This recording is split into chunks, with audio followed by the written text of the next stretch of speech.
నమస్తే, welcome to think Andhra. నేను మీ ప్రియాంకారావు.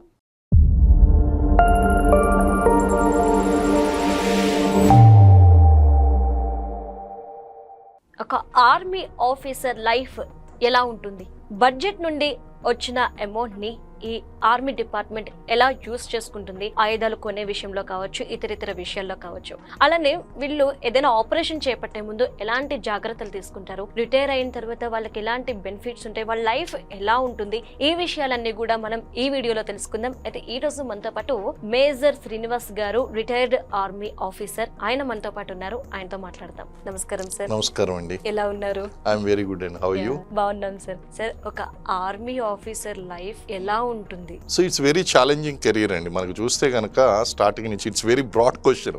ఎలా ఉంటుంది అంటే, ఫస్ట్ ఇన్ సర్వీస్ గనక మీరు చూసుకున్నారు అనుకోండి, మిగిలినటువంటి సర్వీస్ కి ఈ డిఫెన్స్ సర్వీస్ కి గనక మీరు చూసినట్లయితే you will get plenty of adventural opportunities అండి. లైక్ మీకు హార్స్ రైడింగ్ నేర్చుకోవడం, లేకపోతే వేరియస్ గేమ్స్ నేర్చుకోవడం, అలాగే కాశ్మీర్ నుంచి కన్యాకుమారి వరకు ఉన్నటువంటి వేరియస్ ఈ సిటిజన్స్ ఎవరైతే ఉన్నారో అందులోనూ కూడా స్పెషలైజ్డ్ సిటిజన్స్ అండి, నార్మల్ పీపుల్ కాదు వాళ్ళు. అంటే ఒక రకమైనటువంటి ఇంట్రెస్ట్, జీలు, దేశభక్తి, లేకపోతే కెరీర్ పట్ల ఒక మంచి ఇంట్రెస్ట్ ఉన్నటువంటి ఈ పీపుల్ అందరితో కూడా ఇంటరాక్షన్ అనేటువంటిది ఉంటుంది. అండ్ మార్నింగ్ టు ఈవినింగ్ కనుక మీరు చూసారంటే ఇట్స్ వెరీ యాక్టివ్ లైఫ్ అండి. మార్నింగ్ సాధారణంగా ఒక యావరేజ్ డిఫెన్స్ పర్సనల్ గనక లైఫ్ చూసినట్లయితే మార్నింగ్ 5:30 స్టార్ట్ అవుతుందండి. 5:30కి వాళ్ళు ఫిజికల్ ట్రైనింగ్ కి, ఒక రన్నింగ్ కని, వాకింగ్ కని, ఇలా ఫిజికల్ ట్రైనింగ్ కి వెళ్తారండి. 1.5 అవర్ వెళ్ళిన తర్వాత ఫ్రెష్ అయ్యి మళ్ళీ 8 o'clock నుంచి అరౌండ్ 1 o'clock వరకు గనక చూస్తే ఫైరింగ్ యాక్టివిటీస్ కానీ, ట్రైనింగ్, అంటే ఫీల్డ్ లో ఒక రకమైనటువంటి లైఫ్ ఉంటుంది, పీస్ లో ఒక రకమైనటువంటి లైఫ్ ఉంటుందండి. ఇక్కడ వీళ్ళు వేరియస్ మనం ఏంటంటే ట్రైనింగ్ యాక్టివిటీస్ కానీ, ఫైరింగ్ కానీ, ఇటువంటి యాక్టివిటీస్ అన్ని కూడా ఉంటాయండి. ఆఫ్టర్నూన్ కాసేపు రెస్ట్ తీసుకుని మళ్ళీ 4 o'clock మళ్ళీ గేమ్స్ అండి. ఈవినింగ్ మళ్ళీ కల్చరల్ గెట్ టుగెదర్ అండి. ఇవన్నీ గనక చూస్తూ ఉంటే గనక లైఫ్ చాలా యాక్టివ్ గా ఉంటుంది. అదే గనక ఫీల్డ్ లో గనక చూసుకున్నారు అనుకోండి, ఫీల్డ్ లో ఈ ఫిజికల్ ట్రైనింగ్ అనేటువంటిది కొంచెం అవకాశం ఉండకపోవచ్చు. మనం డిప్లాయ్ అయినటువంటి బార్డర్ ఏరియాని బట్టి పొద్దు నుంచి సాయంత్రం దాకా ఆ ఫైరింగ్, బార్డర్స్ చూసుకోవడం, బార్డర్స్ లో డ్యూటీస్ చేయడం, అంటే you will get plenty of opportunities అండి. సమ్ టైమ్స్ ఏంటంటే you might get encounter with some militants తో ఎన్కౌంటర్ జరగడం, లేకపోతే ఆ బార్డర్ లో ఉన్నటువంటి నిత్యం జరిగేటువంటి యాక్టివిటీస్ అన్నిటిని కూడా వాటిని అబ్జర్వ్ చేస్తూ ఉండడం, ఇవన్నీ కూడా మనకి బయట ఇలాంటి అవకాశాలు మనకు దొరకండి. ఓవరాల్ గా మనం ఆ సర్వీస్ లో ఉన్నప్పుడు కనుక చూస్తే it is a variety of challenging opportunities ఉంటాయండి కెరీర్ లో. ఎవ్రీ డే ఒక ఛాలెంజ్ లైఫ్. మీరు బార్డర్ లో కనుక ఉన్నారు అంటే కనుక every day is a challenge అండి. అంటే చాలా మంది చెప్తూ ఉంటారు, మంచులో కూరుకుపోయి ఉన్న ఒకనొక సిచ్యువేషన్ లో 10 days పాటు మంచులో కూరుకుపోయిన వ్యక్తులు కూడా మనం తీసి బతికే ఉన్నారు. సో ఎట్లా ట్రైన్ అవుతారు? కర్ణాటక చెందినటువంటి ఈ వ్యక్తి ఆ అవలాంచ్ లో పడిపోతే గనక అందరూ కూడా హోప్స్ వదిలేసుకున్నారండి, ఈయన చనిపోతారు. కానీ ఆయనకి ఒక ఎయిర్ పాకెట్ దొరికిందండి. ఎయిర్ పాకెట్ అంటే ఆ మంచు పడినప్పుడు ఆయన ఒక ఎయిర్ పాకెట్ క్రియేట్ చేసుకోగలిగాడు. ఆ ఎయిర్ పాకెట్ వలన ఆయన ఊపిరి తీసుకోగలిగాడండి. ఆఫ్టర్ లాంగ్ అవర్స్ ఆయన బయటికి తీసిన తర్వాత కూడా మిరకిల్ ఏంటి అంటే ఆయన బతికే ఉన్నాడండి. అంటే ఎలాంటి వాతావరణ పరిస్థితులకైనా సరే తట్టుకోగలిగినటువంటి సామర్థ్యాన్ని. అలాగే ముఖ్యంగా కొన్ని ఇన్ఫెంట్రీ దళాలను ఉంటాయండి. ఇన్ఫెంట్రీ దళాలు వీటిలో కమాండో ట్రైనింగ్ ఇస్తారండి. సర్వైవల్ టెక్నిక్ అనేటువంటిది ఉంటుందండి. సో డిఫరెంట్ ట్రైనింగ్స్ ఉంటాయండి. ఇందులో కూడా ఏంటంటే లాస్ట్ మినిట్ తక్ దమ్ నై చూడనా అంటారు. అంటే చివరి నిమిషం వరకు కూడా ఇంకా వదిలిపెట్టరండి, ప్రాణం అనేటువంటిది వదిలిపెట్టరు, పోరాడుతూనే ఉంటారు. అండ్ చాలా కాన్ఫిడెన్స్ కానీ, లేకపోతే వాటి ప్రిపరేషన్ కానీ, ఆ మానసిక సామర్థ్యం కానీ చాలా డిఫరెంట్ గా ఉంటుందండి వీళ్ళందరికీ కూడా. కారణం ఏంటంటే ఆ సిచ్యువేషన్స్ ఫేస్ చేస్తారు కాబట్టి. అంటే ఎన్ని డిపార్ట్మెంట్స్ ఉంటాయి సార్ ఆర్మీలో? ఆర్మీలో కనుక మనం చూసుకున్నట్లయితే బయట మనకి ఏ విధంగా అయితే డిఫరెంట్ సర్వీసెస్, ఇప్పుడు చూడండి సివిల్ సప్లైస్ డిపార్ట్మెంట్ అని ఉంటుంది, పోలీస్ డిపార్ట్మెంట్ అని ఉంటుంది, లేకపోతే రెవెన్యూ డిపార్ట్మెంట్ అని ఉంటుంది, ల్యాండ్స్ అండ్ రిజిస్ట్రేషన్ డిపార్ట్మెంట్. మనకి సివిల్ అడ్మినిస్ట్రేషన్ లో ఏ విధంగా అయితే ఉన్నాయో మిలిటరీలో కూడా మనం చూసుకున్నట్లయితే అక్కడ మిలిటరీ పోలీస్ ఉంటుందండి. అక్కడ కూడా మనకి ఇక్కడ జ్యుడిషియరీ డిపార్ట్మెంట్ ఉన్నట్టు అక్కడ కూడా మనకి judge and advocate general group అని చెప్పి ఈ లీగల్ గ్రూప్ అనేటువంటిది ఉంటుందని మిలిటరీ లాకి సంబంధించినటువంటిది. అవి కాకుండా ఇంకా ఫైటింగ్ ఫోర్సెస్ దగ్గరకు వచ్చేసరికి ఇక్కడ చాలా జాగ్రత్తగా మనం క్షుణ్ణంగా తెలుసుకోవాల్సింది, బయట ఎవరికి తెలియనటువంటిది ఏంటి అంటే వార్ డిఫరెంట్ సినారియోస్ లో జరుగుతుందండి. వార్ జరగడం అంటే మనం శత్రువు యొక్క ప్రదేశంలోకి వెళ్ళి ఆ ప్రదేశాన్ని ఆక్యుపై చేయడం అండి. అంటే మీకు మూవీస్ లో చూపించినట్టు వీళ్ళు గన్ తీసుకుని డైరెక్ట్ గా వాళ్ళ మీద దాడి చేసి బాంబులు ఇసిరి ఆ ఫైరింగ్ నుంచి తప్పించుకుని వీళ్ళు ఫైరింగ్ చేసుకుంటూ దూక్కుంటూ వెళ్తారు. వాళ్ళని ఇన్ఫెంట్రీ అంటారండి. ఆ దళాలు అంటే వాళ్ళకి అర్థం కావడం కోసం వాళ్ళు చూసినటువంటి మన ప్రేక్షకులు చూసినటువంటి లాంగ్వేజ్ లో చెప్తున్నాయండి. వీళ్ళంతా కూడా ఇన్ఫెంట్రీ దళాలండి. ఇవి కాకుండా మీరు అప్పుడప్పుడు కొన్ని సినిమాల్లో చూసి ఉంటారండి, గన్స్ వెనకాల నుంచి ఫైర్ చేస్తూ ఉంటాయి, పెద్ద గన్స్ అని, బోఫార్స్ గన్స్ అని చెప్పిస్తున్నారు. వీళ్ళని ఆర్టిలరీ దళాలు అంటారు, ఫిరంగులండి. ఒకప్పుడు మనకు ఉన్నటువంటి ఫిరంగుల్ని ఆర్టిలరీ దళాలు అంటారండి. సో ఒక వింగ్ ఏమో ఇన్ఫెంట్రీ తర్వాత ఆర్టిలరీ దళం అండి. ఆర్టిలరీ దళం తర్వాత మీరు చూసే ఉంటారు ఈ ట్యాంకులు మూవ్ అవుతూ ఫైర్ చేసుకుంటూ వెళ్తాయండి. T-90 భీష్మా ట్యాంకులు, T-72 ఈ ట్యాంక్స్ ఉంటాయండి. ఈ ట్యాంక్స్ ఏమంటారంటే ఆర్మర్డ్ రెజిమెంట్ అంటారండి. ఇవి కూడా ఫైర్ పవర్ ని ఇస్తాయన్నమాట అండి. ఫైర్ పవర్ అనేటువంటి అంటే ఏంటి, మేము ఏదన్నా సరే ఒక వార్ కి వెళ్లే కంటే ముందు ఆ టార్గెట్ ని డిస్ట్రాయ్ చేయడం కోసం మేము చిన్న వెపన్స్ పట్టుకుని, చిన్న వెపన్స్ అంటే అవి మామూలుగా చూసేదానికి ఏదండి, మనకి RPGs గానీ లేకపోతే RL గన్స్ గానీ, రికాయిల్లెస్ గన్స్ గానీ, లేకపోతే లైట్ మిషన్ గన్స్ గానీ, ఇలాంటివన్నీ కూడా ఒక తక్కువ రేంజ్ కిలోమీటరు, 500 మీటర్లు, 100 మీటర్లు రేంజ్ ఉన్నటువంటి వెపన్స్ మేము తీసుకుని వెళ్తామండి. ఒక్కోసారి శత్రువుని దూరం నుంచి డిస్ట్రాయ్ చేయవలసి వస్తుందండి. అప్పుడు ఆర్టిలరీ గన్స్ వాడుతూ ఉంటారు. అలాగే కొలాటరల్ డ్యామేజ్ చేయాలని దూరం నుంచి ట్యాంక్స్ వాడుతూ ఉంటారు. ట్యాంక్ ఒకసారి ఫైన్ చేసిందంటే ఆ బంకర్ తునాతునకలు అయిపోతుందండి. ఆ బంకర్ లో ఉన్నటువంటి వాళ్ళందరూ ఇలా మనకు 3 కనిపించినాయండి. సపోజ్ మనకి ఎక్కడన్నా దారిలో నదులు కనిపించినాయి, దాన్ని క్రాస్ చేయాలి, బ్రిడ్జిలు ఏర్పాటు చేసుకోవాలి. ఒక ఇంజనీరింగ్ గ్రూప్ ఉంటుందండి, ఇంజనీర్స్ ఉంటారండి. అలాగే మనకు అక్కడ కమ్యూనికేషన్ చేసుకోవాలి, వార్లో కమ్యూనికేషన్ చేసుకోవాలి కాబట్టి సిగ్నల్స్ అని చెప్పేసి ఒక వింగ్ ఉంటుందండి. అలాగే మనకి ఎలక్ట్రికల్ అండ్ మెకానికల్ ఇంజనీర్స్ అని చెప్పి EME గ్రూప్ అని చెప్పి ఇక్కడ ఉన్నటువంటి టెక్నికల్ ఏదైతే ఉన్నాయో గన్స్ రిపేర్స్ గానీ, వెహికల్ రిపేర్స్ గానీ, ట్యాంక్స్ రిపేర్స్ గానీ, ఆర్టిలరీ గన్స్ రిపేర్స్ గానీ చేయడానికి ఎలక్ట్రికల్ అండ్ మెకానికల్ ఇంజనీర్స్ అనేటువంటి వాళ్ళు ఉంటారండి. పైనుంచి విమానాలు వస్తూ ఉంటాయి. ఆ విమానాలని పేల్చడం కోసం, వీటినన్ని పేల్చడం కోసం ఎయిర్ డిఫెన్స్ ఆర్టిలరీ అని చెప్పి గాలిలో ఉన్నటువంటి వాళ్ళని గాలిలోని పేల్చేయడం కోసం ఒక వింగ్ ఉంటుందండి. అలాగే మనకి ఫుడ్ కావాలి కదండి, ఫుడ్ కావాలి కాబట్టి మనకి supply core, army supply core అని చెప్పేసి మనకి ఇది ఒక వింగ్ ఉంటుంది. ఆర్డినెన్స్ అంటారు, అంటే మాకు మందుగుండి సామాగ్రి కావాలి. ఇప్పుడు మేము పేల్చాలన్నా బుల్లెట్లు కావాలి, గన్స్ కావాలి. ఆర్మర్డ్ కోర్ వాళ్ళకి బాంబ్ షెల్స్ కావాలండి. ఆర్టిలరీ వాళ్ళకి కూడా బాంబ్ షెల్స్ కావాలి. ఇవన్నీ సప్లై చేయడానికి ఆర్మీ ఆర్డినెన్స్ కోర్ అంటారండి. ఇలా గనక మనం చూసుకున్నట్లయితే డిఫరెంట్ వింగ్స్ ఉంటాయి. ఇవి కాకుండా కొన్ని హైలీ ట్రైన్డ్ దళాలు కొన్ని ఉంటాయండి. ఇన్ఫెంట్రీలోనే కొన్ని పారాచూట్ రెజిమెంట్ అంటారు. పారాచూట్ రెజిమెంట్ అంటే వాళ్ళు ఏం చేస్తారంటే ఇంత దూరం నడిచి వెళ్ళడం కష్టం కాబట్టి ఆ యొక్క శత్రు భూభాగాల్లో పైనుంచి హెలికాప్టర్లోంచి, విమానాల్లోంచి పారాచూట్స్ వేసుకుని వాళ్ళు జంప్ చేసి వాళ్ళు అక్కడ ఉన్నటువంటి ఆమినేషన్, వాళ్ళ దగ్గర ఉన్నటువంటి ఆమినేషన్ తో సీక్రెట్ ఆపరేషన్స్ అనేటువంటి చేస్తూ ఉంటారండి. కమాండో దళాలు ఉంటాయి, పారా కమాండోస్ అంటారండి. అలాగే మనకి ఇవన్నీ కాకుండా మనకి మళ్ళీ సెపరేట్ గా ఇందులో ఉన్నటువంటి సెపరేట్ కమాండోస్ ని నేషనల్ సెక్యూరిటీ గార్డ్స్ కింద కొంతమందిని, బ్లాక్ క్యాట్ కమాండోస్ అంటాం కదండి, ఇంటర్నల్ సెక్యూరిటీ ఇష్యూస్ ఏమన్నా వచ్చినప్పుడు వాళ్ళని తీస్తూ ఉంటారు. ఇలాగా మనకి డిఫరెంట్ వింగ్స్ అనేటువంటివి బయట సివిల్ అడ్మినిస్ట్రేషన్ లో ఏ విధంగా అయితే ఉంటాయో అలాగే కంప్లీట్ ఆర్మీ వార్ ప్రిపరేషన్ కోసం డిఫరెంట్ వింగ్స్ అనేటువంటివి మనకు కనిపిస్తూ ఉంటాయండి. ఇందులో మళ్ళీ రెజిమెంట్స్ ఉంటాయండి. పంజాబ్ రెజిమెంట్, మద్రాస్ రెజిమెంట్, లేకపోతే Bengal engineering groups, Madras engineering groups, regimentation అంటారు. మహార్ రెజిమెంట్ ఫర్ ఎగ్జాంపుల్ నాది ఏంటంటే మహార్ రెజిమెంట్ అండి. మహార్స్ అనేటువంటి వాళ్ళు ఈ మధ్యప్రదేశ్ లోను, ఉత్తరప్రదేశ్ లోను, మనకి మహారాష్ట్రలోనూ ఉన్నటువంటి ఒక గ్రూప్ అండి. వీళ్ళందరినీ కలిపి అంబేద్కర్ యొక్క సాయంతో ఒక గ్రూప్ ని తయారు చేయడం జరిగింది. ఆయన యొక్క ఎఫర్ట్స్ తో ఈ రెజిమెంట్ తయారు చేయడం జరిగిందండి. సో మహార్ రెజిమెంట్ అండి. జనరల్ KV కృష్ణారావు గారు మహార్ రెజిమెంట్ నుంచే. So I'm from Mahar regiment అనమాట అండి. ఇలా మహార్ రెజిమెంట్ అని, డోగ్రా రెజిమెంట్ అని, సిక్ రెజిమెంట్ అని, ఇలాగా కొన్ని ఎథ్నికల్ గ్రూప్స్ ఏదైతే ఉన్నాయో, రీజనల్ గ్రూప్స్ ఏదైతే ఉన్నాయో ఆ రీజనల్ గ్రూప్స్ తోని ప్యూర్ బెటాలియన్స్ అని, మిక్స్డ్ బెటాలియన్స్ అని, రెజిమెంటేషన్స్ ని ఏర్పాటు చేస్తూ ఉంటారండి. ఆర్మీ అనగానే ఒకే వర్డ్ తెలుసు మనకి, బట్ దాని వెనక ఎన్ని దళాలు ఉన్నాయని ఇప్పుడే తెలుసు. అవునండి. బడ్జెట్ విషయానికి ఫస్ట్ మనం తీసుకుందాము. బడ్జెట్ కేటాయించేటప్పుడు ఉచిత పథకాలకు ఇచ్చే బడ్జెట్ కంటే తక్కువ బడ్జెట్ ఆర్మీకి ఇస్తారు. బట్ ఆర్మీ లేకపోతే ఈ దేశంలో ఏ పౌరుడు కూడా స్వేచ్ఛగా బతకడు. ఇంత తక్కువ బడ్జెట్ ఆర్మీకి సరిపోతుందా? ఎట్లా మేనేజ్ చేస్తున్నారు? మనకి ఈ మధ్య కాలంలో కనుక చూసినట్లయితే ఈ ఉచిత పథకాలకు ఇస్తున్నటువంటి ప్రాధాన్యత మనకి మిగిలినటువంటి వాటికి ఇవ్వడం లేదండి. ఉచితాలు అనుచితాలు అని చెప్పి మనకి రిజర్వ్ బ్యాంకు డిప్యూటీ గవర్నర్ కూడా ఒకసారి వ్యాఖ్య చేయడం జరిగిందండి. కారణం ఏంటి అంటే గతంలో ఏమనేవారంటే ఎలక్షన్ టైంలో వీళ్ళకి డబ్బులు ఇస్తే ఇది కేసులు అవుతున్నాయని చెప్పి ఎలక్షన్స్ ముందే వచ్చినటువంటి ప్రభుత్వం వల్ల ఎలక్షన్ మేనిఫెస్టోలో ఏం చేస్తుందంటే ఒక్కొక్కరికి కూడా మీకు 5,000 ఇస్తాము, 6,000 ఇస్తామని చెప్పి ఇవ్వవలసి వస్తుందండి. జనాల ఎక్స్పెక్టేషన్ ఆ విధంగా ఉంది. ఎక్స్పెక్టేషన్ ఎక్స్పెక్టేషన్ ఆ విధంగా ఉంది కాబట్టి మనకి చూడండి, ఇప్పుడు పాత గవర్నమెంట్ లో వాళ్ళు ఇచ్చి మళ్ళీ కొత్త గవర్నమెంట్ లో ఇవ్వకపోతే గనక మేము మీకు ఓటేయము అంటే వీళ్ళకి ఏంటంటే ఉచిత పథకాలు ఇస్తే మనకి అడ్మినిస్ట్రేషన్ బాగున్నట్టు, అంతే తప్ప రాష్ట్ర జీడిపి గురించి ఎవరు పట్టించుకోరు, లేకపోతే దేశ జీడిపి గురించి ఎవరు పట్టించుకోరు. సామాన్య ప్రజానీకానికి అర్థం కాదండి. కాబట్టి ఫోకస్ అంతా గవర్నమెంట్స్ ఏమైపోయింది అంటే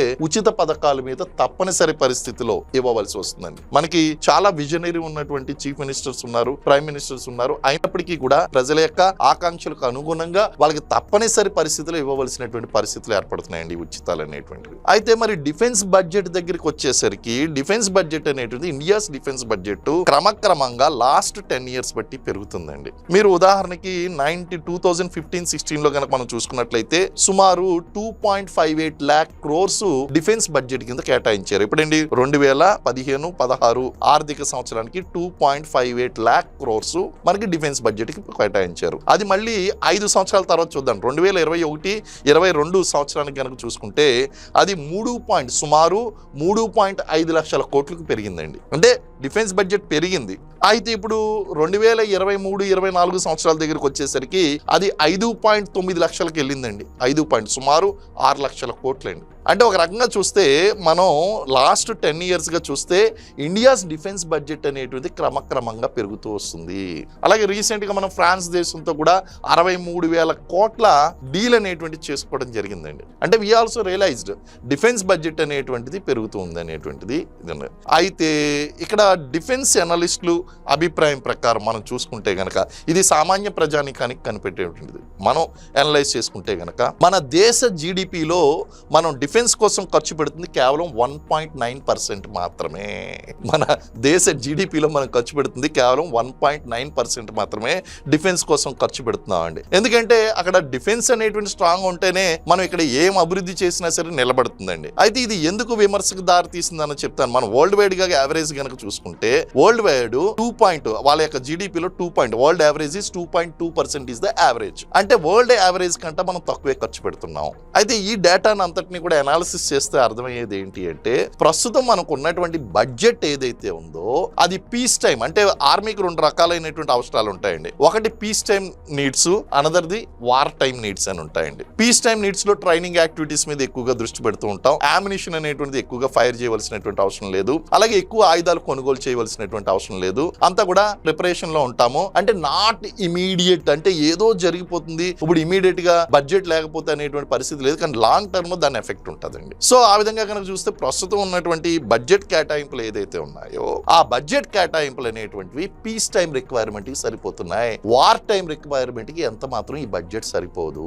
అదనమాట డిఫెన్స్ బడ్జెట్ లో మనకు ఉన్నటువంటి సమస్య. కాబట్టి మనం ఈ బడ్జెట్ అనేటువంటిది పెంచుకోవాలి. వార్ రిక్వైర్మెంట్ ఉందండి. చుట్టూ మనం శత్రు దేశాల మధ్య ఉన్నామండి. ఇటు చూస్తే పాకిస్తాన్, అటు చూస్తే చైనా, ఈ పక్కన చూస్తేనేమో బంగ్లాదేశ్. వీళ్ళు ఇన్ఫ్లుయెన్స్ చేస్తున్నటువంటి ఈ చిన్న చిన్న దేశాలు, చైనా పాకిస్తాన్ ఇన్ఫ్లుయెన్స్ చేస్తున్నటువంటి చిన్న చిన్న దేశాలు. ఒక రకంగా చెప్పాలంటే భారతదేశం అనేటువంటిది చుట్టూ ఉన్నటువంటి పేద దేశాల మధ్య, ఒక చైనాను వదిలేయండి, చుట్టూ ఉన్నటువంటి పేద దేశాల మధ్య ఉన్నటువంటి ఒక సుసంపన్నమైనటువంటి దేశం. అందరి కళ్ళు కూడా ఇక్కడే ఉన్నాయండి. పాకిస్తాన్ నుంచి చూడండి, అక్రమ వలసదారులు ఇక్కడికి వచ్చి ఉండాలంటారు. లేకపోతే బంగ్లాదేశ్ నుంచి చూడండి, వాళ్ళు కూడా అక్రమ వలసదారులు ఇక్కడికి రావాలంటారు. శ్రీలంక నుంచి చూడండి, వాళ్ళు కూడా ఇక్కడికి వచ్చి భారతదేశంలో ఉండాలి అనుకుంటారు. ఎందుకంటే మన భారతదేశంలో అనుభవిస్తున్నటువంటి స్వేచ్ఛ, స్వతంత్రాలు, లేకపోతే ఇక్కడ ఉన్నటువంటి పౌరులకు ఉన్నటువంటి అవకాశాలు, ఇవన్నీ కనుక చూస్తే ఏ దేశంలోనూ కూడా లేవండి. ఇలాంటి సిచ్యువేషన్ లో ఉన్నప్పుడు మనకి థ్రెట్స్ ఉంటాయండి. ఎందుకంటే చుట్టుపక్కల ఉన్నటువంటి వాళ్ళందరూ పేదరికంతో బాధపడి ఒక దేశం చాలా సుసంపన్నంగా ఉన్నదంటే దాన్ని ఎలాగన్నా నాశనం చేయాలి, లేదా అక్కడ ఉన్నటువంటి సంపదను పట్టుకుపోవాలి, ఆ దేశం మీద యుద్ధానికి వెళ్ళాలి అనేటువంటి ఆలోచన ఎవరికన్నా కలుగుతుందండి. ఇలాంటి సమయంలో మనం డిఫెన్స్ బడ్జెట్ అనేటువంటిది పెంచుకోవాల్సినటువంటి అవసరం ఉంది. ఈ రోజు ఇమీడియట్ ఎఫెక్ట్ లేదు కదా అని చెప్పేసి మనం చూస్తే గనక ఏ రోజన్నా సమస్య వస్తే చెప్పి రాదు, అది సడన్ గా వస్తుంది. ఆ రోజు మనం ప్రిపేర్డ్ గా ఉండండి. ఇప్పుడు 63,000 కోట్ల రూపాయలు పెట్టి ఫ్రాన్స్ నుంచి మనం బడ్జెట్ తీసుకుని రాఫెల్ విమానాలను తీసుకొస్తున్నాం. అది 2030 కానీ రాదండి. మరి ఈ లోపల యుద్ధం వస్తే, అలాగే మనకు కొన్ని జెట్ విమానాల యొక్క షార్టేజ్ కూడా ఉంది అని చెప్పేసి అన్నారు. అయితే దాన్ని మనం ఎదుర్కొంటాం. ఆల్టర్నేటివ్స్ ఉన్నాయి. యుద్ధం అంటూ వస్తే గనక మనం వేరే విధంగా వెళ్తాం. కాకపోతే ఈ షార్ట్ కమింగ్స్ ఏదైతే ఉన్నాయో మనం అధిగమించవలసినటువంటి అవసరం ఉందండి. రిక్రూట్మెంట్స్ విషయంలో కానీ ఇప్పుడు షార్టేజ్ ఆఫ్ మ్యాన్ పవర్ చూసుకోండి. ఈ షార్టేజ్ ఆఫ్ మ్యాన్ పవర్ కూడా కొంత షార్టేజ్ ఆఫ్ మ్యాన్ పవర్ కొంత ఉన్నది. ఇవన్నీ కూడా ఇమీడియట్ గా ఇప్పుడు యుద్ధానికి వెళ్ళడం మీద ఇంపాక్ట్ అయితే చూపించదు. ప్రస్తుతం ఇండో పాకిస్తాన్ వార్ ఏదైతే జరగబోతుందో ఒకవేళ జరిగితే గనక అటువంటి దాని మీద ఎటువంటి ఇంపాక్ట్ ఉండబోదు. కానీ లాంగ్ టర్మ్ లో ఇంపాక్ట్ ఉంటుందండి. కాబట్టి మనం ఈ డిఫెన్స్ బడ్జెట్ అనేటువంటిది కొంచెం పెంచుకోవాల్సినటువంటి అవసరం ఉంది. ఓకే సార్, అంటే మనం పుల్వామా అటాక్ ఈ క్షణానికి ఎవరు మర్చిపోలేదు ఆ రోజు ఏం జరిగింది అనేది. అవునండి. ఆ తర్వాత పహల్గామ్ అటాక్, వీటన్నిటికంటే ఇంకా ఘోరమైంది ఏంటంటే మన ఆఫీసర్ ని తీసుకొచ్చి బాటిల్స్ లోపలికి బాడీ లోపలికి పంపించి ఇంత క్రూయల్ గా ఆఫీసర్స్ ని హింసిస్తారు అని చెప్పి ఇలాంటివి విన్న ప్రతిసారి ప్రతి సామాన్యుడికి ఒక అనుమానం కలుగుతుంది. ఏం చేస్తుంది దళాలన్నీ కూడా ఇంత జరుగుతుంటే మన దగ్గరకు వచ్చి మనల్ని చంపుతుంటుంటే ఫెయిల్ అవుతున్నారా కాపలా కాయడంలో అనే ఒక క్వశ్చన్ రేజ్ అవుతూ వస్తుంది. దీనికి మీరేమంటారు? ఈ దాడులు జరగడం అనేటువంటిది నేను డిఫెన్స్ ఫోర్సెస్ యొక్క ఫెయిల్యూర్ అని ఏమాత్రం కూడా అనండి. కారణం ఏంటి అంటే మనకి ఇంత పెద్ద సువిశాలమైనటువంటి భారతదేశంలో ల్యాండ్ బార్డర్ కనుక మనం చూసినట్టయితే ఈ ల్యాండ్ బార్డర్ మనకి ఇక్కడ గుజరాత్ నుంచి ఇటు నార్త్ ఈస్ట్ వరకు ఉన్నటువంటి చాలా సువిశాలమైనటువంటి ల్యాండ్ బార్డర్ ఉందండి. ఈ ల్యాండ్ బార్డర్ లో మనకి కేవలం మైదాన ప్రాంతాలు ఉన్నాయనుకుంటే పొరపాటు. రాజస్థాన్ లో ఎడారి ఉన్నది, గుజరాత్ లో ఉప్పు ఎడారులు ఉన్నాయి, పంజాబ్ లో కూడా ప్లెయిన్స్ ఉన్నాయి. మరి ఒక్కసారి దాటి ఆ యొక్క జమ్మూ వైపు గనక మనం వెళ్ళినట్లయితే ఆ జమ్మూ సైడ్ మనకు కనిపించేదంతా కూడా పర్వత ప్రాంతము. అలాగే నార్త్ లో కనుక మనం చూసుకున్నట్లయితే చైనా బార్డర్తో ఉన్నటువంటిది హిమాలయ ప్రాంతాలండి. అలాగే నార్త్ ఈస్ట్ వైపు కనుక చూస్తే చిట్టడుగులు, అలాగే దట్టమైనటువంటి అడవులతో పాటు కొండ ప్రాంతాలండి. ఈ ప్రాంతాల్లో ఎలాంటి దుర్భేద్యమైనటువంటి ప్రదేశాలు ఉన్నప్పటికీ ఆ దుర్భేద్యమైనటువంటి ప్రదేశాలన్నింటినీ కూడా మనం పహరా కాస్తూ ఉంటామండి. అయితే కొన్ని బ్యాడ్ వెదర్ కండిషన్స్ అనేటువంటివి ఉంటాయండి. ఆ బ్యాడ్ వెదర్ కండిషన్స్ లో ఏం జరుగుతాయంటే కొన్ని బ్లైండ్ స్పాట్స్ అని లేకపోతే ఇన్ఫిల్ట్రేషన్ దారులు అని చెప్పేసి ఉంటూ ఉంటాయి.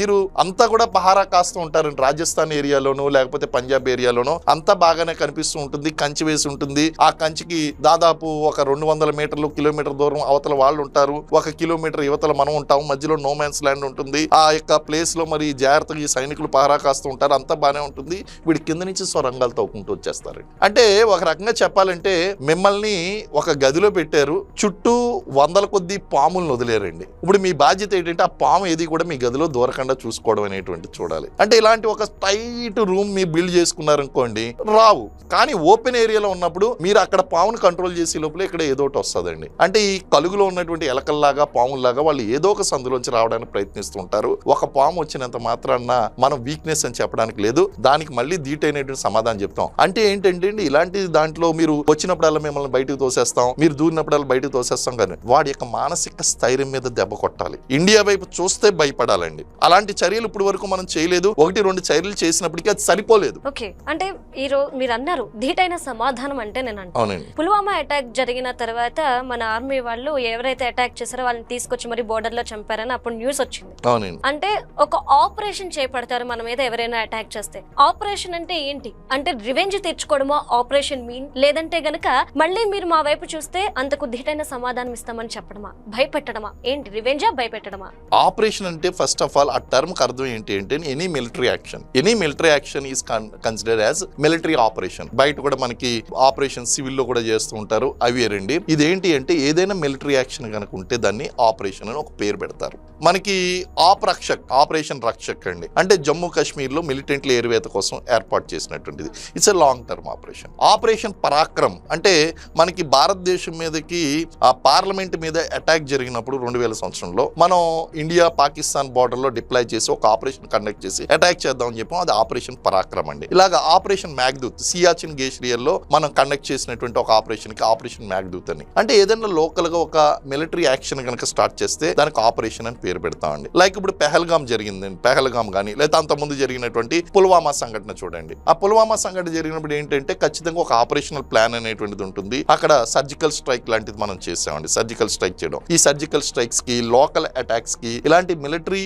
యాక్షన్స్ ఏదైతే ఉన్నాయో వాటికి ఆపరేషన్. అది ఆపరేషన్ అనేటువంటిది సన్నద్ధతకు సంబంధించినటువంటిది ఉంటుంది. అలాగే మీరు అన్నట్టు రివెంజ్ తీర్చుకోవడం అన్నారు, దానికి కూడా ఆపరేషన్ అనే పేరు పెడతామండి. దానికి ఆపరేషన్ అనే పేరు పెడతాం. ఎందుకంటే ఖచ్చితంగా మన మీద దాడి జరిగింది అంటే దానికి ప్రతి దాడి జరగాలని ప్రతి భారతీయుడు కోరుకుంటారు. అంతకి 10 సైనికులు కోరుకుంటారండి, అక్కడ ఉన్నటువంటి సైనికులు. అలాగే మన పాలకులు కూడా దానికి తగ్గట్టుగా ధీటుగా స్పందిస్తూ ఉంటారు. కాబట్టి కాబట్టి మనకి ఖచ్చితంగా బుద్ధి చెప్పాలండి. వాళ్ళకి బుద్ధి చెప్పకపోతే ఆ యొక్క ఆలోచన ఏదైతే ఉందో భారతదేశం మీద ఎప్పుడైనా దాడి చేయొచ్చు, ఎవరైనా చేయొచ్చు, ఏదైనా చేయొచ్చు అనేటువంటి ఒక కాన్ఫిడెన్స్ పెరుగుతుందండి. కాలంలో వాళ్ళకి భయాన్ని క్రియేట్ చేయాలి. ఉదాహరణకి మీకు పుల్వామా సంఘటన జరిగినప్పుడు కానీ, అంతకుముందు ఇలాంటి పనులు చేసినప్పుడు కానీ, మనం ఈ యొక్క ఎల్ఓసిని దాటి ఆ లోపలికి ఇన్ఫిల్ట్రేట్ చేసి వాళ్ళ యొక్క స్థావరాల మీద దాడి చేసి అక్కడ ఉన్నటువంటి మిలిటెంట్స్ యొక్క పేకలు కోసుకుని వచ్చామండి. అది రావడంతో పాటు అక్కడ బోర్డు మీద, అక్కడ గోడ మీద వీళ్ళ రక్తంతో రాసి వచ్చారు, తెరా బాప్ ఆయా అని చెప్పేసి ఇండియన్ ఆర్మీ అని చెప్పి రాసి వచ్చారండి. అంటే ఏంటంటే ఇవన్నీ కూడా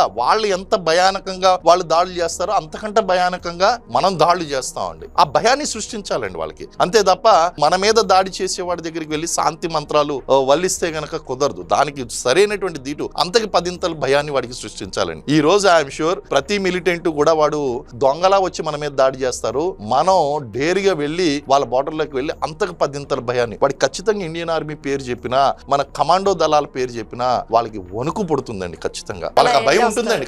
ఆ భయాన్ని మనం స్థాయిని పెంచాలి. ఆ భయం స్థాయిని పెంచాలి. ఏంటంటే సాధారణంగా భయం పుడుతుంది, తర్వాత కొంచెం ధీమా వచ్చేస్తుంది, మళ్ళీ ఇంకొక యాక్షన్ చేస్తారు. ఒక శాశ్వతమైనటువంటి భయాన్ని సృష్టించాలండి వాళ్ళు. వాళ్ళకి ఆలోచన పోవాలి, ఇండియా జోలికి మనం వెళ్ళకూడదు, ఇండియాలో ఉగ్రవాదాన్ని ఆపేయాలి, లేకపోతే దీని యొక్క పరిణామాలు చాలా తీవ్రంగా ఉంటాయి అనేటువంటి ఆలోచన వాళ్ళకి రావాలండి. అప్పుడు ఇలాంటి సంఘటనలు మళ్ళీ భవిష్యత్తులో జరగవు. ఓకే, అంటే సార్ ఆపరేషన్ కి వెళ్లే ముందు ప్రతి ఆర్మీ ఆఫీసర్ మోటివేషన్ ఏంటి? అండ్ వెళ్ళేటప్పుడు ఇదే నా లాస్ట్ ఆపరేషన్ అనుకుంటారా, లేదు నా భారతదేశాన్ని రక్షించడానికి కోసం నేను మళ్ళీ తిరిగి రావాలి అనుకుంటారా? ఎవరు కూడా సాక్రిఫైస్ కోసం వెళ్ళరండి. ఖచ్చితంగా ఫస్ట్ ఏదైనా ఆపరేషన్ కి వెళ్ళినప్పుడు ఆపరేషన్ కి ఒక కమాండర్ ఉంటారండి, ఒక ఆఫీసర్ ని కమాండర్ గా పెడతారు. ఆ కమాండర్ వీళ్ళంతా కూడా సుశిక్షితులైనటువంటి కమాండోస్ అండి. ఎలాంటి పరిస్థితులనైనా సరే ఎదుర్కొని వచ్చేటువంటి ధీటైనటువంటి సామర్థ్యాలు కలిగినటువంటి ట్రైన్డ్ ఫోర్సెస్ అండి వాళ్ళు. సో వెళ్ళినప్పుడు ఎవరు కూడా మేము ఆత్మార్పణ చేసుకోవాలనే ఉద్దేశంతో కాదు. మా యొక్క ఇంటెన్షన్ ఏంటి అంటే, if I'm the commander of that particular operation, my intention is నేను సక్సెస్ఫుల్ గా అక్కడ ఆపరేషన్ కండక్ట్ చేయాలి, నాకు ఇచ్చినటువంటి టాస్క్ ను పూర్తి చేయాలి, నేను సేఫ్ గా రావాలి, నాకంట ముందు నాతో ఉన్నటువంటి దళాలు ఎవరైతే వచ్చారో ప్రతి ఒక్కరిని కూడా సేఫ్ గా తీసుకురావాలి. దాన్ని సక్సెస్ఫుల్ ఆపరేషన్ అంటామండి మేము. అంటే జీరో లాస్ అనేటువంటిది మా టార్గెట్ అండి. నాతో ఉన్న వాళ్ళు అంటే ఏంటంటే their lives are not expendable అండి. వాళ్ళు ఏదో మన కింద మన ఆర్డర్ ప్రకారం పనిచేశారు కదా నువ్వు వెళ్ళి అటాక్ చేయంటే అది వాళ్ళ ప్రాణం కూడా మనకి చాలా ఇంపార్టెంట్ అండి. కాబట్టి ఏ ఆపరేషన్ చేసినా ఎవరు వెళ్ళినా సరే ఇది నా లాస్ట్ ఆపరేషన్ అని మాత్రం ఖచ్చితంగా వెళ్ళరు. ఖచ్చితంగా ఎలా వెళ్తారంటే జీరో లాస్ అంటే అవతల వాళ్ళని 100% మట్టు పట్టాలి, కానీ మనది జీరో లాస్. ఒక దెబ్బ గాని ఒక బుల్లెట్ గాని ఏది కూడా ఒకవేళ పొరపాటున ఎవరైనా ఇంజూరీ అయినా సరే వాళ్ళని విడిచిపెట్టడం అనేటువంటి జరగదు, వాళ్ళని వెనక్కి తీసుకొస్తామండి. అయితే వీఆర్ ప్రిపేర్డ్ ఫర్ ఎవ్రీథింగ్. చావుకైనా సిద్ధంగా ఉంటారు కానీ చావాలని వెళ్ళరు. There is a lot of difference. మనకు తెలుసండి, అక్కడికి వెళ్ళిన తర్వాత చావుని ఫేస్ చేస్తున్నాం మనకు తెలుసు, ఎలాంటి కండిషన్స్ వస్తాయి మనకు తెలియదు. ఆ కండిషన్స్ అన్నింటినీ కూడా చూసి భయపడేది లేదు, ధీటుగా వెళ్తారు అక్కడికి. చావుకైనా సిద్ధం అన్నట్టు వెళ్తారు కానీ చావడానికి వెళ్ళరండి. ఎందుకంటే చాలా మంది అంటారు దేశం కోసం ప్రాణాలు అర్పించండి అంటారు. It's wrong. దేశం కోసం ప్రాణాలు అర్పించేటువంటి అవకాశం శత్రువుకు కల్పిద్దాం, వాణ్ణి చంపొద్దాం అండి. మనం ఎందుకు చావాలి? We should not get die. దేశం కోసం మనం చచ్చిపోతే దేశాన్ని కాపాడేవాడు ఎవడున్నాడు? No, we should not get killed. You kill the enemy. ఆ దేశభక్తి పథకాలన్నీ వాడి దేశానికి ఇచ్చుకోమనండి మనం చంపినందుకు. అంతే తప్ప మనం చావడానికి వెళ్ళం, అక్కడ చంపడానికి వెళ్తాం. అది మాత్రం చాలా వాస్తవం అండి. సో ఆపరేషన్స్ అనేటువంటి ఇలా జరుగుతాయండి. ఓకే సార్, అంటే రెగ్యులర్ గా మనం కాలేజెస్ లో వాటిల్లో చూస్తుంటాం సీనియర్స్ జూనియర్స్ డిఫరెన్స్ ఉంటుంది, ర్యాంకింగ్ ఉంటుంది. సో ఇదే టైప్ ఆఫ్ కల్చర్ ఆర్మీలో కూడా ఉంటుందా? చాలా ఎక్కువగా ఉంటుంది. ర్యాగింగ్ ఉంటుంది. అంటే ఇవన్నీ ట్రైనింగ్ లో ఉంటాయండి. ర్యాగింగ్ అనేటువంటిది ఎంత భయంకరంగా ఉంటుందంటే ఇంకా మీడియాలో కూడా చెప్పేటువంటి మా వల్ల కాదు అది చెప్పడం అనేటువంటిది. అండ్ దాన్ని అర్థం చేసుకునేటువంటి మెచ్యూరిటీ అందరికీ ఉండదండి. ఆ ర్యాగింగ్ అంత భయంకరంగా ఉంటుందండి. ర్యాగింగ్ అది ఫన్నీ గాని కాదండి, అది పార్ట్ ఆఫ్ ట్రైనింగ్. అది పార్ట్ ఆఫ్ ట్రైనింగ్. అంటే కొన్ని నేను చెప్పడానికి కూడా అవకాశం లేదు, బట్ కొన్ని చెప్తానండి. వాళ్ళని ఏం చేస్తారంటే ఫస్ట్ డ్రెస్ తో ఈ చేతులు మోకాళ్ళతో చేయడం కదండి, వీడు షర్ట్ తీయించేస్తారు, ప్యాంట్ తీయించి రాళ్ళు ఉంటాయి కదండి, ఆ రాళ్ల మీద పిల్లి మొగ్గలు వేస్తారండి. అంటే ర్యాగింగ్ స్థాయి అంటే మీరు అర్థం చేసుకోండి. చిన్న చిన్న రాళ్ళు అవి ఉంటాయి అన్ఈవెన్ గ్రౌండ్స్, వాటిలో వీటితో పాకిస్తారండి. సో ఇలాంటి ఒక రంగం చెప్పాలంటే ఫిజికల్ టార్చర్ ఉంటుందండి. ర్యాగింగ్ అంటే ఏదో స్కూల్లో ర్యాగింగ్ చేసినట్టు కాలేజీలో ర్యాగింగ్ చేసినట్టు కాదు, ఫిజికల్ టార్చర్ ఉంటుంది లిటరల్ గా. ఫస్ట్ లో మాకు ఆ స్పిరిట్ అర్థం కాలే. ఫస్ట్ లో ఏంటి అసలు ఎక్కడికి వచ్చాం మనం, ఆఫీసర్లు అయ్యాం కదా, ఏంటి ర్యాగింగ్ అని చెప్పేసి అనుకునే వాళ్ళం. కంప్లైంట్ ఇస్తే వెంటనే ఏం చేసేవాడు అంటే కంపెనీ కమాండర్ గానీ ప్లేటూన్ కమాండర్ గానీ మీ జూనియర్స్ కి మీరు సరిగ్గా ట్రైనింగ్ ఇవ్వట్లేదు, వాడు వచ్చి మాకు కంప్లైంట్ ఇస్తున్నాడు చూసుకోండి అంటే ఆ రోజు రాత్రి డబుల్ ర్యాగింగ్ ఉండేదండి. ఆ తర్వాత నెమ్మదిగా మాకు అర్థమైంది ఏంటంటే they are preparing us for hardships.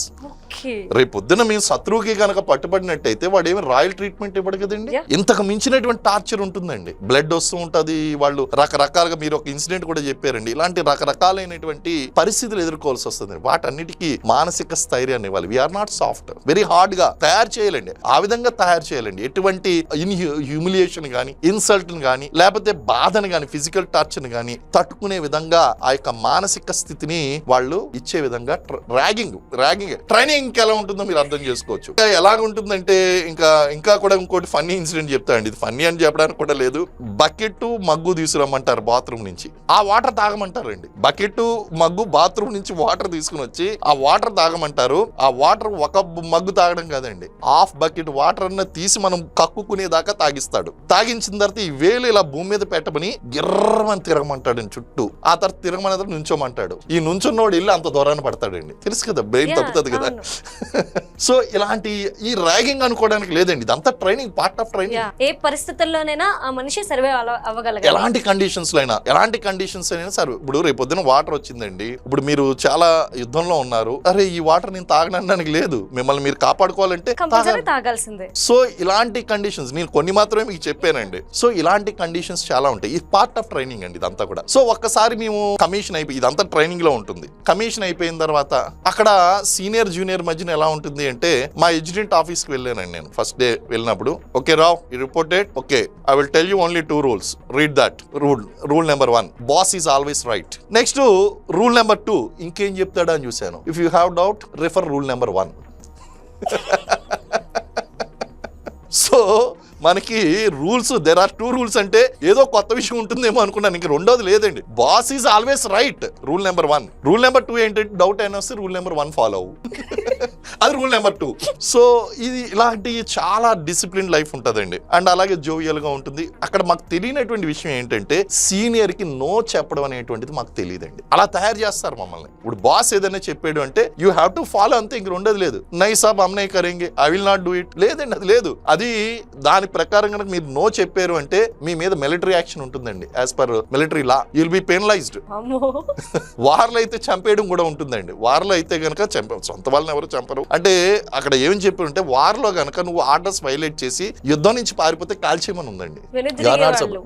So ఆ సిచ్యువేషన్ ఎవరు చేయరు అనుకోండి. అది ఉండడం అలా ఉంది కానీ నోబడి విల్ ఇన్ఫ్లుయెంట్. ఆ పరిస్థితులు రావు. మాకు నేర్పిందల్లా ఒక్కటే, బాస్ ఏదైతే ఆర్డర్ చెప్పాడో, సీనియర్ ఏదైతే చెప్పారో దాన్ని 100% ఇంప్లిమెంట్ చేయాలి. సాధారణంగా అంటూ ఉంటారు ఫన్నీగా, చాలా ఉంటాయండి ఇలాంటి ఇన్సిడెంట్లు. సాబ్ మైనే సోచా, మైనే ఏసే సోచా అంటే జ్యాదా మత్ సోచనా, సోచనా మేరే కామే, కర్నే తేరా కామే. ఈ స్టాండర్డ్ డైలాగ్స్ అండి మాకు ఆర్మీలో. సో చాలా, అందుకే ఆర్మడ్ ఫోర్సెస్ అనేటువంటి చాలా డిసిప్లిన్ గా ఉండడానికి, రిజల్ట్ రావడానికి, ఈ యొక్క ఆపరేషన్ సక్సెస్ కావడానికి. మంది ఎక్కువైతే మజ్జిగ పలసన అవుతుంది అంటారండి. బుర్ర ఎక్కువ మంది ఆలోచిస్తే స్పాయిల్ అవుతుంది. ఆలోచించేటువంటి అధికారం కమాండర్, సీనియర్ ఆలోచిస్తాడు, మిగిలిన వాళ్ళు ఇంప్లిమెంట్ చేయాలి. సార్ అంటే ఇప్పుడు బయట చూసుకుంటే అందరం భారతీయులమే, కానీ నార్త్ సౌత్, మీరు బాలీవుడ్, మేము హాలీవుడ్, ఇలాంటి డిఫరెన్సెస్ అనేవి ఎక్కువగా చూస్తుంటాం. సేమ్ డిఫరెన్స్ ఆర్మీలో కూడా ఉంటుందా? నార్త్ వేరు, సౌత్ వేరు, నువ్వు హిందూ, నువ్వు ముస్లిం, నువ్వు క్రిస్టియన్, ఇలా ఉంటుందా? 100% ఉండదండి. మనకి ఫస్ట్ స్టార్టింగ్ లో కానీ మన సివిల్ లో చూసుకుంటే ఆరియన్స్, ద్రవిడియన్స్. ఉత్తర భారతదేశం అందరూ కూడా ప్యూర్ ఆరియన్స్ అని, దక్షిణ భారతదేశం వాళ్ళు అందరూ కూడా ద్రవిడియలని చిన్న చూపు చూడడం అని. ఆర్మీ దగ్గరికి వెళ్ళిన తర్వాత ఫస్ట్ నేర్పించేటువంటి విషయం ఏంటంటే no caste, no religion, no creed, no reason, nothing అండి. Everybody is the same. ఇప్పుడు మహారాష్ట్రలో ఉన్నటువంటి మహార్స్ అందరూ కూడా షెడ్యూల్ కాస్ట్ కు చెందినటువంటి వాళ్ళు అండి. మరి బయట ఉన్నటువంటి officers, I'm not a Mahar officer, I'm not a Mahar community, but నన్ను తీసుకెళ్లి మహార్ రెజిమెంట్ లో వేశారు. అంటే ఇక్కడ క్యాస్ట్ చూడండి. ఇంకో విషయం, మీకు ట్రైనింగ్ లో ఎలా నేర్పిస్తారో తెలుసండి. మేము ఫస్ట్ డే ట్రైనింగ్ వెళ్ళాం, ఆఫీసర్ అయ్యాము అనగానే అందరూ కూడా ఏమనుకున్నారు అంటే అబ్బా చాలా బాగుంటుంది, ఆ మూవీస్ లో చూపిస్తాడు కానీ అలా ఉంటుంది, ఒకళ్ళు వస్తారు సాప్ ఛాయ్ లేలో అన్నట్టు. వెళ్ళిన వెంటనే పాపం చాలా దూరం నుంచి జర్నీ చేసి వచ్చినట్టున్నారు, టీ అరేంజ్ చేస్తాం మీకు రండి అనగానే చాలా రాయల్ గా నడుచుకుంటూ వెళ్ళాం. వెళ్ళిన వెంటనే రోడ్డు మీద అందరినీ నీట్ గా టై పెట్టుకున్నాం, ప్యాంట్ వేసుకున్నాం, ఇన్షర్ట్ చేసుకున్నాం, షూ వేసుకున్నాం, చాలా ఇంటర్వ్యూకి వెళ్ళినట్టు అకాడమీకి వెళ్ళి రిపోర్ట్ చేసి చేసాం. చేసిన వెంటనే ఓకే సిట్ డౌన్ అన్నారు. కుర్చీల కోసం వెతుక్కున్నాం అండి. సిట్ డౌన్ అన్నాడు, రోడ్డు మీద కూర్చోబెట్టాడు. రోడ్డు మీద వరుస పెట్టి కూర్చోబెట్టి లెట్స్ స్టార్ట్ ఛాయ్ అన్నాడు. ఒక మగ్గు తీసుకుని వచ్చి, ఒక మగ్ మిలిటరీ మగ్స్ ఉంటాయండి, దాని నిండా ఛాయ్ నింపి స్టార్ట్ అని ఒకటి తాగాడండి. అది మళ్ళీ ఒక సిప్పేసి పక్కవాడికి ఇవ్వాలి.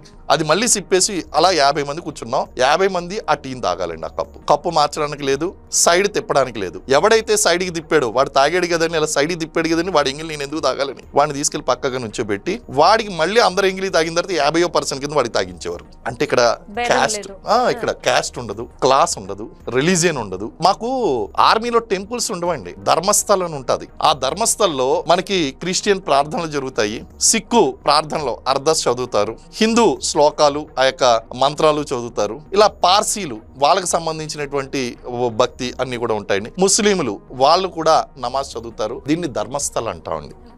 సో మాకు టెంపుల్స్ ఉండవు, ఆర్మీలో ధర్మస్థలం ఉంటుందండి. సో ప్రతి ఒక్కరికి కూడా ప్రతి రిలీజియన్ ని గౌరవించేటువంటి ఆ యొక్క సహనాన్ని అలవాటు చేస్తారు. అలాగే క్యాస్ట్, క్రీడు, రిలీజియన్ అనేటువంటిది ఇంక నేను చెప్పిన ఒక ఇన్సిడెంట్ తో మీకు అర్థమై ఉంటుంది. ఇంకా north Indian, south Indian out of question అండి. అంటే మరి అటువంటిది లేదు. ఎక్కువగా సింగ్స్ ఉంటారు, మనం ఎక్కడైనా చూస్తే సింగ్స్ ఎక్కువ కనిపిస్తారు. ఎందుకు సింగ్స్ కి ఆర్మీకి అంత ప్రయారిటీ ఇస్తున్నారు? మనకి సౌత్ ఇండియాలో డిఫెన్స్ ఫోర్సెస్ అనేటువంటిది ఫస్ట్ కెరీర్ కాదండి.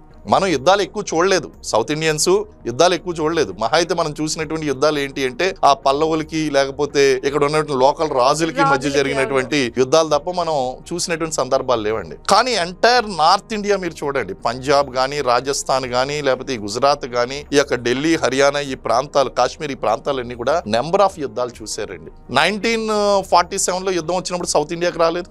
1965 లో ఇండో పాక్ వార్ వచ్చినప్పుడు రాలేదు. 1971 లో వచ్చినప్పుడు యుద్ధాలన్నీ చూసినటువంటి వాళ్ళు నార్త్ ఇండియన్ అండి. అక్కడ యుద్ధం చేయడము ఒక సైనిక అధికారి లేదా మిలిటరీలో వెళ్ళడం అనేటువంటి చాలా ఉన్నతమైనటువంటి గౌరవ సూచకమైనటువంటిది. అది వాళ్ళ ఫస్ట్ ప్రయారిటీ అండి. అలాగే వాళ్ళకి కల్సా అనేటువంటి, సిక్కుల గురించి అడిగారు చెప్తున్నా అండి. కల్సా అనేటువంటి ఒక సైనిక సంస్థను ప్రారంభించారు సిక్కు గురువు, 10వ సిక్కు గురువు. వాళ్ళకి కల్సా అనేటువంటి సైనిక బృందాన్ని స్థాపించాడు నేను. అది అలా కంటిన్యూ అవుతూ వాళ్ళ ఆర్మీకి వెళ్ళడం అనేటువంటిది ఒక పెద్ద గౌరవ సూచకం అండి. ఇక్కడ మనం IAS అవడం ఎంత గొప్ప, అక్కడ ఆర్మీలో ఆఫీసర్ అవడం అంత గొప్ప అండి నార్త్ ఇండియాలో. So it's their first priority అండి. చాలా గౌరవ మర్యాదలు ఉంటాయి, సొసైటీలో చాలా మంచి స్టేటస్ ఉంటుంది. కాబట్టి వాళ్ళు ఎక్కువగా రావడానికి ఇష్టపడతారండి. మన వాళ్ళు ఏంటి అంటే మనకి అవగాహన తక్కువ, మిలిటరీ అవగాహన అనేటువంటిది, సోల్జర్స్ ఎలా ఉంటుంది లైఫ్, ఆఫీసర్స్ కి ఎలా ఉంటుంది, అందులో ర్యాంకులు ఎలా ఉంటాయి, వాళ్ళ స్టేటస్ ఎలా ఉంటుంది, వాళ్ళకి జీతభత్యాలు ఎలా ఉంటాయి, లేకపోతే బయటకు వచ్చిన తర్వాత ఎలాంటి ఫెసిలిటీస్ ఉంటాయి, వీటి మీద చాలా అవగాహన చాలా తక్కువగా ఉంటుందండి మన వాళ్ళకి. కానీ అక్కడ చాలా అవగాహన ఎక్కువగా ఉంటుంది. వాళ్ళ 3rd జనరేషన్ 4th జనరేషన్ కూడా ఆర్మీలోకి వచ్చినటువంటి వాళ్ళని నేను చూశాను నార్త్ ఇండియాలో. కానీ మన సౌత్ ఇండియా నుంచి కూడా మంచి జనరల్స్ అయ్యారు. జనరల్ KV కృష్ణారావు, అలాగే field marshal Cariappa, KM Cariappa, Sam Manik Shah, వీళ్ళందరినీ కనుక చూడండి సౌత్ ఇండియా నుంచి వచ్చినటువంటి వాళ్ళే. కాబట్టి అక్కడ సౌత్ ఇండియా, నార్త్ ఇండియా అనేటువంటి డిఫరెన్సెస్ అనేటువంటిది ఉండదండి. కానీ అక్కడ నార్త్ ఇండియాలో ఆర్మీకి ఎక్కువగా ప్రిఫరెన్స్ ఇవ్వడం వల్ల, వాళ్ళు ఫస్ట్ కెరీర్ గా చూస్ చేసుకోవడం వల్ల, వాళ్ళు 10th క్లాస్లోనే 10th కంటే ముందే మైబీ పాపా చేసే ఫౌజ్ మే జానా వాళ్ళు నిర్ణయించుకుంటారండి. ఆర్మీలో కూడా కొన్ని రిజర్వేషన్స్ ఉంటాయండి. కొన్ని రిజర్వేషన్స్ ఎలా అంటే క్యాస్ట్ బేస్ చేసుకుని కాదు, పేరెంటల్ క్లెయిమ్ అండి. మీ ఫాదర్ గనక 2-3 తరాలు గనక ఆర్మీ గనక ఉండి ఉంటే కొంచెం చూస్తారు, ఈ can adjust to the discipline life అని చెప్పేసి వాళ్ళు చూసి కొంత ప్రిఫరెన్స్ అనేటువంటిది ఇవ్వడం జరుగుతుందండి. సార్ అంటే వన్స్ ఆర్మీ లైఫ్ ఇలా ఉంది, ఆర్మీ నుండి రిటైర్ అయిన తర్వాత వాళ్ళ లైఫ్ ఎలా ఉంటుంది, ఆర్మీ ఎంతవరకు సపోర్ట్ చేస్తుంది, అండ్ యుద్ధంలో వాటిల్లో కొన్ని బాడీ పార్ట్స్ కోల్పోయిన వాళ్ళు, కాళ్ళు ఇరిగిపోయిన వాళ్ళు ఉంటారు. సో వీళ్ళకి ఎంతవరకు సపోర్ట్ ఉంటుంది, వాళ్ళకి వాళ్ళ ఫ్యామిలీకి ఆర్మీ? ఈ విషయంలో India is doing great job అండి. కారణం ఏంటంటే మనకి 2000 సంవత్సరం దగ్గరికి వచ్చేసరికి మనకి భారతదేశంలో పెన్షన్ సౌకర్యాలు అనేటువంటి తీసేశారండి. ఇప్పుడు మీరు ఏ జాబ్ చేసినా సరే గవర్నమెంట్ జాబ్ హోల్డర్కి పెన్షన్స్ లేవు. ఇండియాలో పెన్షన్ ఉన్నటువంటి ఒకే ఒక సర్వీస్ డిఫెన్స్ సర్వీస్ అండి. ఒక సోల్జర్గా జాయిన్ అయినటువంటి వ్యక్తి ఎవరైతే ఉన్నారో ఆయనకి రిటైర్ అయ్యేసరికి 1 లక్ష రూపాయల జీతం ఉందంటే అందులో 50,000 రూపాయలు మంత్లీ పెన్షన్గా ఇస్తారండి. ఒక ఆఫీసర్గా జాయిన్ అయినటువంటి వ్యక్తి అతనికి 2.5 లక్షల జీతం ఉందంటే రిటైర్ అయినప్పుడు అందులో 1,25,000 నెల పెన్షన్ కింద ఇస్తారండి. ఇండియాలో మీరు 20 సంవత్సరాలు ఉద్యోగం చేసినందుకు ఏ గవర్నమెంట్ సర్వీస్ మీకు నెలకి ₹1,00,000 పెన్షన్ ఇస్తుందో నాకు చెప్పండి. ఒకటి పెన్షనరీ బెనిఫిట్స్ అండి. రెండోది యుద్ధంలో గనక డిజేబిలిటీస్ గనక వచ్చినట్లయితే వాళ్ళకి స్పెషల్ రిజర్వేషన్స్ ఉంటాయండి గవర్నమెంట్ జాబ్స్ లో. డిఫెన్స్ పర్సన్ కి వాళ్ళ ప్రయారిటీ 1 అంటే ఆపరేషన్స్ లో యుద్ధాల్లో వాళ్ళు వార్ వీడోకి గానీ వాళ్ళ కుటుంబ సభ్యులకు కూడా వార్ వీడోకి గానీ లేదా వీళ్ళు పర్సనల్ గా ఎవరన్నా గనక బతికి ఉంటే గనక వాళ్ళకి అనేక గవర్నమెంట్ జాబ్స్ లో రిజర్వేషన్స్ అనేటువంటివి ఉంటాయండి ప్రయారిటీలో. అలాగే బయటకు వచ్చిన తర్వాత మెడికల్ ఫెసిలిటీస్ అండి. వాళ్ళకి లైఫ్ లాంగ్ ఎటువంటి వైద్యపరమైనటువంటి సమస్యలు వచ్చినా మిలిటరీ హాస్పిటల్స్ లో వాళ్ళకి ఎలిజిబిలిటీ ఉంటుందండి. వీళ్ళని ఎక్స్ సర్వీస్ మెన్ అని అంటారు. Ex service men, ex service officers, retired officers వీళ్ళందరికీ కూడా డిఫెన్స్ పర్సనల్ కి ఆ మిలిటరీ హాస్పిటల్స్ లో ఫెసిలిటీస్ అనేటువంటివి లైఫ్ లాంగ్ ఉంటాయండి. అలాగే క్యాంటీన్ ఫెసిలిటీస్ ఉంటాయండి. క్యాంటీన్ ఫెసిలిటీస్ అంటే బయట మీరు కొనుక్కున్న దాని మీద దాదాపు ఒక 30%, 40%, 50% వరకు మీకు ఆ యొక్క ధరల్లో డిఫరెన్స్ అనేటువంటిది ఉంటుంది. మిలిటరీ క్యాంటీన్ ఫెసిలిటీస్ ఉంటాయండి. ఇవి కాకుండా ప్రభుత్వ ప్రైవేట్ ఉద్యోగాల్లో రిజర్వేషన్స్ ఉంటాయండి. మన ఆంధ్ర తెలంగాణలో అయితే లేదు కానీ మీరు పంజాబ్ గానీ హర్యానా గానీ రాజస్థాన్ ఈ నార్త్ ఇండియన్ స్టేట్స్ లో కనుక వెళ్తే అక్కడ ఉన్నటువంటి deputy collector, DSP group 1, group 2 ఉద్యోగాల్లో దాదాపు 10% to 14%, ఈవెన్ కర్ణాటక కూడా ఇస్తుందండి. గ్రూప్ 1 ఆఫీసుల్లో ex army people, X defence personnel ఎవరైతే ఉన్నారో వాళ్ళకి 14%, 10% to 14% reservation deputy collector, DSP లాంటి ఉద్యోగాల్లో కూడా ఇస్తున్నారండి. అయితే మన ఆంధ్ర తెలంగాణలో కూడా ఉన్నాయి కానీ అది teacher, sub inspector, constable and group 4, group 3 ఉద్యోగాల వరకు, గ్రూప్ 2 నాన్ ఎగ్జిక్యూటివ్ జాబ్స్ వరకు ఇస్తున్నారు కానీ ఎగ్జిక్యూటివ్ జాబ్స్ లో రిజర్వేషన్స్ అనేటువంటివి ఎక్స్ ఆర్మీ పర్సన్స్ కి ఇవ్వడం లేదు. ఇవి కాకుండా మళ్ళీ సెంట్రల్ పోలీస్ ఫోర్సెస్ లోను, ఇన్కమ్ ట్యాక్స్, కస్టమ్స్ డిపార్ట్మెంట్స్ లోను ఇలాగా ఎవ్రీ గవర్నమెంట్ జాబ్స్ లో ఎక్స్ సర్వీస్ మెన్ పీపుల్ కి అనేటువంటిది గవర్నమెంట్ జాబ్స్ లో మళ్ళీ సెకండ్ కెరియర్ కింద. ఎందుకంటే వీళ్ళు అందరూ రిటైర్ అయ్యేటువంటి వయసు వేరు, డిఫెన్స్ వాళ్ళు రిటైర్ అయ్యేటువంటి వయసు వేరండి. మీరు బయట ఎవరైనా రిటైర్మెంట్ అంటే 60, 65 అండి. బయట 60, 62, 65. అదే కనుక డిఫెన్స్ పీపుల్ కనుక మనం చూసినట్లయితే వాళ్ళకి 20 సంవత్సరాల తర్వాత బయటకు వచ్చేటువంటి అవకాశం ఉంటుంది. 20 సంవత్సరాల కెరీర్ లో వెళ్తారు, 40, 45కి బయటకు వచ్చేస్తారు. They have lot of age to work. Second career ఉంటుందండి వాళ్ళకి. అలాగే కార్పొరేట్స్ లో కూడా మీరు చూసినట్లయితే కార్పొరేట్స్ లో ఏం చేస్తున్నారంటే ఇండియన్ డిఫెన్స్ ఏం చేస్తుంది అంటే వాళ్ళు వెళ్ళే కంటే ముందు వాళ్ళకి ఐఏఎం లాంటి కొన్ని సంస్థల్లో, ప్రెస్టీజియస్ సంస్థల్లో వాళ్ళకి శిక్షణ ఇచ్చి వాళ్ళకి కార్పొరేట్ ప్లేస్మెంట్స్ లో సంవత్సరానికి 25 లక్షల నుంచి 50 లక్షల వరకు వాళ్ళు కార్పొరేట్ ప్లేస్మెంట్స్ వచ్చే విధంగా సంవత్సరానికి per annum అండి. 50 lakhs package, 25 lakh minimum 25-30 package తో ఆరామ్సే వచ్చేస్తుందండి. అది పెద్ద కష్టం కదా. ఇలాంటి జాబ్స్ అన్ని కూడా ఎక్స్ మిలిటరీ పీపుల్ కి ఇవ్వడం అనేటువంటి జరిగింది. వాళ్ళ యొక్క ర్యాంక్ ని బట్టి ఇప్పుడు ఎవరైనా సరే సోల్జర్ గా వచ్చారంటే వాళ్ళకు కూడా మినిమము 30,000 నుంచి 50,000 రూపీస్ మంత్లీ ఇన్కమ్ వచ్చే విధంగా మనకి అనేక ఫెసిలిటీస్ అనేటువంటివి ఇక్కడ ఉన్నాయండి. So it's really great opportunity. భారతదేశము ఈ విధంగా కనుక చూస్తే గ్రేట్ ఫెసిలిటీస్ కలెక్ట్ చేసిందండి. సార్, అంటే ఆర్మీ గురించి ఇంత చెప్పారు. ఫైనల్ గా ఒక క్వశ్చన్, ఒక ఆపరేషన్ చేపట్టాలన్నా, ఒక డెసిషన్ తీసుకోవాలన్నా పై అధికారుల నుండి కానివ్వండి లేదంటే పొలిటికల్ నుండి కానివ్వండి పర్మిషన్ రావడానికి ఎట్లా లేదన్నా ఒక 2-3 hours పట్టేస్తుంది. ఈ టైంలో అక్కడున్న సిచ్యువేషన్ మన చేజారిపోయే పరిస్థితులే ఎక్కువగా ఉంటాయి అని రెగ్యులర్ గా వింటూ వస్తున్నాం. ఎందుకు ఇంత టైం టేకన్ అవుతుంది? దీని వల్ల లాస్ ఎక్కువ గానీ లాభం ఉండదు కదా. ఎందుకు షార్ట్ టైమ్ లో డెసిషన్ తీసుకోలేకపోతున్నారు? మనం ఇండియన్ ఆర్మర్డ్ ఫోర్సెస్ కనుక చూస్తే అండి వెరీ డిసిప్లినరీ ఫోర్సెస్ అండి. కారణం ఏంటంటే పాకిస్తాన్ లాగా లేకపోతే వేరే ఇతర దేశాల్లాగా ఏదైనా ఒక సంఘటన జరిగిందంటే వీళ్ళు పూనకం వచ్చినట్టు లేదా కంట్రోల్ లేకుండా వెళ్ళి అవతల వాళ్ళ మీద పడడం అనేటువంటిది కనిపించదు. ఇక్కడ అంతా కూడా డిసిప్లిన్ అనేటువంటి చాలా స్ట్రాంగ్ లైన్ ఆఫ్ హైరార్కీ ఏదైతే ఉందో అది చాలా డిసిప్లినరీ ఆర్డర్ అనేటువంటిది మెయింటైన్ చేస్తూ ఉంటుందండి. సో గతంలో కనుక మనం చూసుకున్నట్లయితే ఆ సిచ్యువేషన్ ఖచ్చితంగా అక్కడ మనం చేసినటువంటి చర్యల వల్ల ఇప్పుడు ఏంటంటే భారతదేశంలో ఉన్నటువంటి మన లైన్ ఆఫ్ కంట్రోల్లో ఉన్నటువంటి ఏదైనా ఒక రెజిమెంట్ కానీ ఏదన్నా ఒక ప్లెటూన్ కానీ కంపెనీ కానీ పాకిస్తాన్ మీద అటాక్ చేసిందంటే అది యుద్ధం ద్వారా యుద్ధం వచ్చేటువంటి అవకాశం ఉంది. ఒక ఉగ్రవాద దాడి చేస్తేనే యుద్ధానికి వెళ్తున్నామే, అటువంటప్పుడు మన ఫోర్సెస్ కూడా ఏదన్నా పొరపాటు చేస్తే ఆ కారణంగా యుద్ధం రాకూడదు అనేటువంటి ఉద్దేశంతో కొంత డిసిప్లిన్ అనేటువంటిది నార్మల్ టైంలో పీస్ టైంలో మెయింటైన్ చేస్తారు. అందుకే ఇప్పుడు మోడీ గారు ఏమన్నారండి, పూర్తి స్వేచ్ఛని ఇచ్చాము అన్నారండి. ఇప్పుడు నేనే బార్డర్ లో ఉన్నానండి, బార్డర్ లో ఉన్నప్పుడు ఇప్పుడు పూర్తి స్వేచ్ఛ ఇచ్చాను అన్నప్పుడు నా బిహేవియర్ డిఫరెంట్ గా ఉంటుంది. నేను ఇంకా సార్ వాళ్ళు అటాక్ చేస్తున్నారు వాళ్ళని కాల్చమంటారా అని అడిగేటువంటి సిచ్యువేషన్ లేదండి. ఫస్ట్ వాళ్ళని కాల్ చేసిన తర్వాత యాక్షన్ తీసుకున్న తర్వాత సరే ఇలా జరిగింది నేను యాక్షన్ తీసుకున్నా ఇన్ఫర్మేషన్ ఇస్తానండి. There is a lot of difference between taking permission and giving information అండి. ప్రస్తుతం ఇన్ఫర్మేషన్ ఇస్తే చాలండి పూర్తి స్వేచ్ఛ ఇవ్వడం అంటే. అవసరమైతే ఎల్ఓసి దాటు, అవసరమైతే 2-3 వేసేసి వచ్చేయి, ఏం పర్లేదు. ఆ సిచ్యువేషన్ వివరించాలి. ఎందుకు అలా చేయాల్సి వచ్చిందో చెప్తే సరిపోతుంది. చెప్పాలి కాబట్టి ఇన్ఫర్మేషన్ తెలియాలి కాబట్టి. సో ఆ విధంగా కనుక చూస్తే ఇంతకు ముందు ఉన్నటువంటి సిచ్యువేషన్ ఏంటి అంటే మన వలన యుద్ధం రాకూడదు అనేటువంటి ఒక సిచ్యువేషన్, ఒక ఆర్డర్ ఆఫ్ డిసిప్లిన్ మెయింటైన్ చేయడం కోసం. దానివల్ల నష్టమే ఎక్కువ జరిగిందండి. మనకి నష్టం ఎందుకు జరిగిందంటే ప్రతిదీ కూడా వివరించేసరికి ఆర్డర్స్ రావాలి, టైం పడుతుందండి. ఆ గ్యాప్లో నష్టం జరిగేది. ఇప్పుడు అంత ఆలోచించవలసినటువంటి అవసరం లేదు. అవతల నుంచి అటాక్ చేశారు, ముందు చేయవలసిందంతా చేసేయాలి, చేసిన తర్వాత ఇలా జరిగింది, ఇలా చేశాను, close. There is a lot of difference అండి. రైట్. నిజానికి ఒక ఆర్మీ ఆఫీసర్ లైఫ్ ఎలా ఉంటుంది అట్ ద టైం ఏంటంటే మన గవర్నమెంట్ నుండి ఎలాంటి వాళ్ళకి ఫెసిలిటీస్ అందుతున్నాయి, ఇలాంటివన్నీ చాలా చక్కగా మాకు ఒక వీడియోలో వివరించారు. Thank you so much. Thank you very much అండి.